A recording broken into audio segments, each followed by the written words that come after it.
చేస్తున్నారు. తాము బాగుపడడమే కాకుండా ఈ భూమి మీద ప్రతి మనిషి బాగుపడాలని అనుక్షణం తప్పిస్తూ శ్రమిస్తున్నారు. వారే పిరమిడ్ మాస్టర్లు. ధ్యాన, శాకాహార పిరమిడ్ జగత్ నిర్మాణమే ధ్యేయంగా 30 సంవత్సరాలకు పైగా నిర్విరామంగా ప్రపంచమంతటా ధ్యానాన్ని, ఆత్మజ్ఞానాన్ని అందించారు సుభాష్ పత్రిజీ. ఈ జ్ఞానాన్ని అందుకున్న వారిలో కటిక పేదవారున్నారు, సంపన్నులు ఉన్నారు. మతం, కులం, వర్గం, వర్ణం, పేద, ధనిక అనే తారతమ్యాలు లేని ధ్యాన ప్రచారం చేసిన మహాకరుణామయుడు, అపరబుద్ధుడు బ్రహ్మర్షి సుభాష్ పత్రిజీ. అలాంటి ఆయన ఆశయాలు నెరవేర్చడం కోసం, ఆయన లక్ష్యాలను సాధించడం కోసం, ఆయన స్ఫూర్తిని భవిష్యత్ తరాలకు అందించడం కోసం తలపెట్టిన మహాకార్యమే బ్రహ్మర్షి పత్రిజీ శక్తి స్థల్ నిర్మాణం. పత్రిజీ మహాప్రణాళికలో భాగంగా ఆయన సుస్థిర స్థానానికై హైదరాబాద్కి అతి చేరువలో ఉన్న కైలాసపురిని స్వయంగా పత్రిజీని ఎంచుకోవడం జరిగింది. పత్రిజీ దివ్య దృష్టి, దూరదృష్టితో ఎప్పుడో చెప్పారు, కైలాసపురి షిరిడి క్షేత్రం అంత గొప్ప ఆధ్యాత్మిక క్షేత్రం అవుతుందని. రోజుకి కొన్ని వేల మంది కైలాసపురిని సందర్శిస్తారని, ప్రపంచంలోనే ఒక గొప్ప ఆధ్యాత్మిక దివ్య క్షేత్రంగా విరాజిల్లుతుంది అని పలుమార్లు చెప్పడం జరిగింది. ప్రపంచ స్థాయి స్మృతి చిహ్నంగా పత్రిజీ శక్తి స్థల్ నిర్మాణం జరగబోతోంది.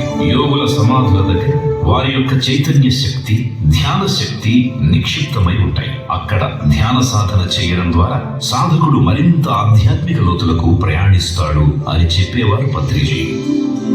కైలాసపురిలో అణువణువు పత్రిజీ చైతన్య శక్తితో నిండి ఉంది. ఎందుకంటే పత్రిజీ చివరి శ్వాస వదిలిన దివ్య ప్రదేశం కైలాసపురి కాబట్టి. హైదరాబాద్ పిరమిడ్ స్పిరిచువల్ ట్రస్ట్ మరియు పిరమిడ్ స్పిరిచువల్ సొసైటీస్ మూవ్మెంట్ సంయుక్త ఆధ్వర్యంలో పత్రిజీ శక్తి స్థల్ చారిత్రాత్మక నిర్మాణాన్ని చేపట్టడం జరిగింది. పత్రిజీ శక్తి స్థల్ మహాసమాధి నిర్మాణం కమలం ఆకారంలో మధ్యలో పత్రిజీ విగ్రహంతో నిర్మాణం కానుంది.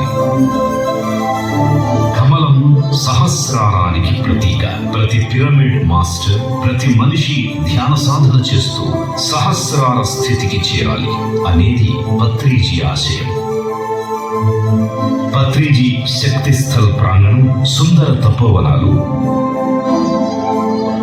నీళ్ల కొలములతో, రకరకాల పూల సువాసనలతో ఆ బృందావనాన్ని తలపించేలా, పంచభూతాలతో అనుసంధానమయ్యేలా అత్యద్భుతంగా తీర్చిదిద్దబోతున్నారు. ఆయన సంపూర్ణ జీవితం ప్రతి మనిషికి స్ఫూర్తిదాయకం. అందుకే ఆయన ఫోటో గ్యాలరీ ఏర్పాటు చేయడం, ఆయన ఉపయోగించిన వస్తువులను సందర్శనకు ఉంచడం జరుగుతుంది. ఆ మహానుభావుడి ఆధ్యాత్మిక ప్రయాణం అందరికీ తెలిసేలా, ఆయన సాధించిన విజయాల గురించి తెలుసుకోవడానికి మూవీ థియేటర్ ని నిర్మించి పత్రిజీ జీవిత చిత్రాన్ని చూపించడం జరుగుతుంది. పత్రిజీ అంటే ధ్యానం, ధ్యానం అంటే పత్రిజీ. పత్రిజీ అంటే సరికొత్త ఆధ్యాత్మిక ప్రభంజనం. మరి అలాంటి ఆయన ప్రతిమను ఆయన మహాసమాధిపై ప్రపంచ స్థాయిలో నిర్మించి ప్రపంచ దృష్టిని కైలాసపురి వైపు మళ్లించి ప్రపంచానికి ధ్యాన శక్తిని తెలియజేయాలన్నదే సంకల్పం. అంతేకాకుండా శక్తి స్థల్ చుట్టూ కూర్చొని ధ్యానం చేయడానికి అత్యాధునికంగా ధ్యాన స్థలిని ఏర్పాటు చేయడం జరుగుతుంది. అసలు స్మృతి చిహ్నాలు ఎందుకు కడతారు? రామానుజాచార్యులు గారు ఎంత గొప్ప మానవతావాదో రామానుజ విగ్రహం నిర్మించాకే ఈ ప్రపంచానికి తెలిసింది.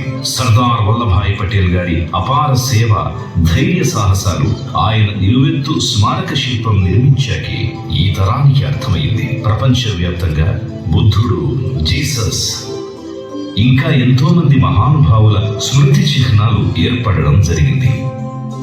ఈ స్మృతి చిహ్నాలు ఒక చరిత్రను, వారి యొక్క మహాస్ఫూర్తిని యుగాల పాటు నిలిపి ఉంచుతాయి. పత్రిజీ శక్తి స్థల్ స్టాచ్యూ ఆఫ్ మెడిటేషన్ గా అంతర్జాతీయంగా ప్రాచుర్యం చెందబోతోంది.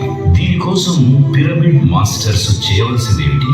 పత్రిజీ స్మారక చిహ్నం ద్వారా జరగబోతున్న ఈ మహాకార్యంలో, ఈ మహా సంభవంలో పత్రిజీ ద్వారా ఉద్ధరించబడిన ప్రతి మనిషి, ఆయన ద్వారా దుఃఖరహిత జీవితాన్ని పొందిన ప్రతి ధ్యాని ఈ స్మారక చిహ్న నిర్మాణంలో భాగమై ఆ మహా మార్గదర్శి, మహామిత్రుడికి, మహా గురువుకి గురుదక్షిణగా పత్రిజీ స్మారక చిహ్నాన్ని నిర్మించి ఆయన రుణాన్ని తీర్చుకుందాం. ప్రపంచానికి పత్రిజీ సేవలను తెలియజేద్దాం. ఈ ప్రపంచాన్ని గట్టిగా చెప్పలేదు. పత్రిక